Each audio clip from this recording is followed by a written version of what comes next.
enemies are many, my equals are none. In the shade of olive trees, they said Italy could never be conquered. In the land of pharaohs and kings, they said Egypt could never be humble.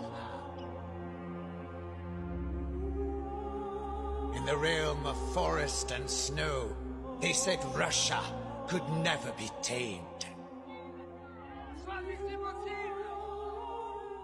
Now they say nothing. لا يلا، وانت سيطرت على مصر، انت واخد على قفاك في ابو قير في اسكندريه، ولولا التقدم بتاعكم واننا كنا عايشين في الاضمحلال كنتوا خسرتوا من المماليك في الاهرام. انت ما كملتش 3 سنين في مصر، طالب تجاره بيقعد 4. دخولك مصر ده في حد ذاته اوسخ من دخولك روسيا، وصمه عار اكبر من وصمه العار بتاعه التلج. امال لو ما كانش السلطان العثماني اجبركم انكم تنسحبوا، وانت بنفسك تطيت وانت في فرنسا وخليت المبعوث بتاعك يوطي في المفاوضات لحد ما السلطان العثماني قال له هتطلع بره مصر وليك عندي ان ما اجيش جنب. ده كان اقصى حاجه وصلت لها.